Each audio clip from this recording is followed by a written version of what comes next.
Hey,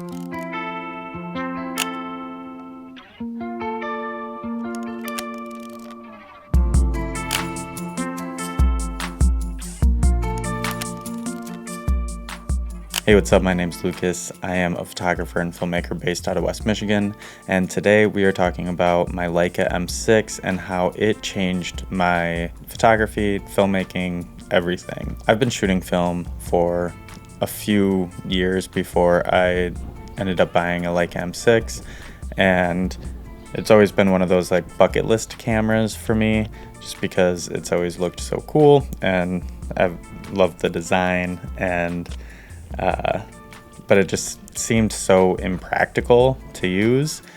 And then one of my friends who had an M6 said that he would let me know before he was going to sell it, and he reached out to me and he was selling it, and I jumped on the offer because it was one of those moments in life where if I didn't do it, I'd probably regret it for the rest of my life. And this camera has influenced the way that I shoot my photos and my films today in a way that no other camera has. Up until buying this M6, I had always been very much focused on like the latest, greatest, fastest autofocus and everything, and I was a Canon shooter. My goals were to just be like everybody else, really, and do those crazy fun travel edits. This was like 2017, and like, you know, the heyday of that style. And then I got into film. I bought my M6, and it just taught me to slow down, but not in like the sense that like the camera's not a fast camera. It's an incredibly fast camera. Once you get down zone focusing and everything, you can focus so quickly. But I just loved the process of shooting film, having 36 exposures, and to have to really choose and slow down and pick. And then you don't have the instant gratification, and it just led me down this rabbit hole of learning how to develop, learning how to scan on my own, and I've just really, really enjoyed that process. And honestly, from the enjoyment that I had in shooting with my M6, I wanted to bring that into my digital world. I realized that I'm in a unique situation with what I do for work, and that I don't always need the fastest camera. I'm not shooting sports. I'm really not shooting weddings very often, and so it sent me down a route of wanting to recreate this camera experience, but in a digital camera. And that led me to the Leica SL2S, which is a camera that a lot of you guys know me for, which just kind of changed a lot in my career and stylistically and how I work. Way more manual focusing, way more intentionality, I think would be the right word. If you've liked the photos and the process, I just had a backlog of like 6 rolls that I needed to get through to develop and scan. And so these are just all photos from the past month or so. Like I said, there's not a lot that can be said about this camera that hasn't already been said. It's just these personal experiences, right? Like I found this camera and just really latched on to the rangefinder experience. And that is one of those things that I'm just really grateful for. Another cool thing about the M6 is just heritage. My dad has, as some of you know, been a commercial photographer for almost 50 years at this point. And I grew up watching him shoot on Leica.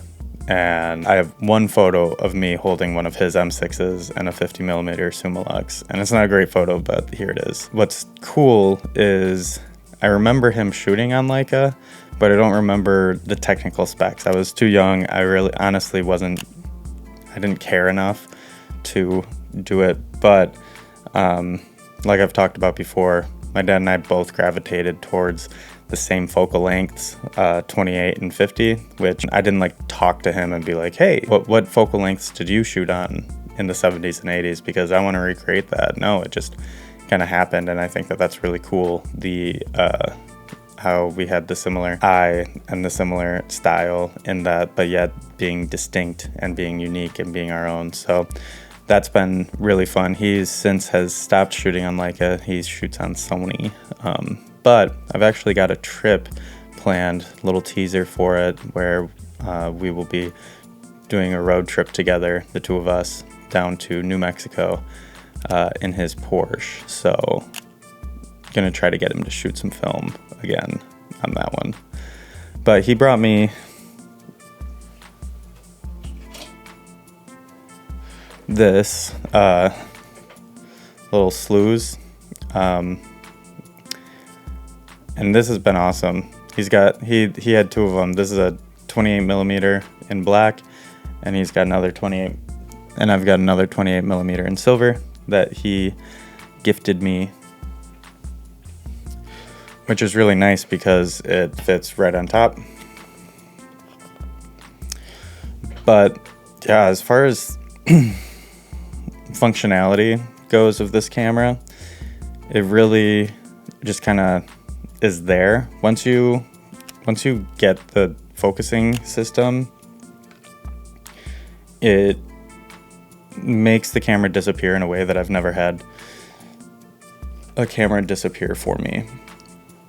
The SL2 and the SL2S come really close. I know I've talked a lot about that in my reviews of those, but they're still digital. But this literally just has what you need. You've got your light meter, you've got your shutter speed and aperture, and it, like, I just take it everywhere with me, which honestly led me down the rabbit hole of getting the Contax T2 and then the X100V and then now my M10 to try to replace this camera on an everyday basis, because I'm trying to not shoot film all the time. But I just love the process and the way that the shutter sounds. It's just so satisfying. And I'm not saying that like your photography is gonna instantly get better. You might hate all of my photos, but this is one of those cameras that I'm just thankful to have and to capture moments that I wouldn't have without it, because I just can throw it around my neck and go on these evening walks with my family and document the city that I live in and document my family at the same time as doing that. So this camera really did change the trajectory of my photography, of my filmmaking, of my career. I think in the best way possible. I'm not saying that going out and buying a new camera is going to be that final ticket for you, that like, oh, aha moment, because I've worked in this industry for almost a decade at this point, and I think there's just something about finding your own, putting in the work, understanding the craft, and finding your own path, that like the M6 just really helped me find that. I think that at the end of the day, a film camera body is quite literally just a light sensitive box. It's about the lenses that you can put on it. And I do think that this 28mm Summicron is one of the best lenses. Leica makes incredible lenses, and so that is definitely a benefit. But the photos that you get aren't going to be like hugely different, apart from which lens you put on it, from photos that you could get with other systems, other cameras. But it's the process for me and just enjoying shooting it. So if you wanted to see how I scan these photos, which I didn't show in this, it's because I didn't feel like setting up my camera to do the scanning process, if I'm honest. everything was drying, and I've done a lot of scanning videos. Check this out right here. Shoot, it's on the other side. Check it out right over here, and you can see my scanning process there. I've got a few videos on that. And if you've made it to this point, thank you so much for watching. Please like and subscribe, and I will see you in the next video.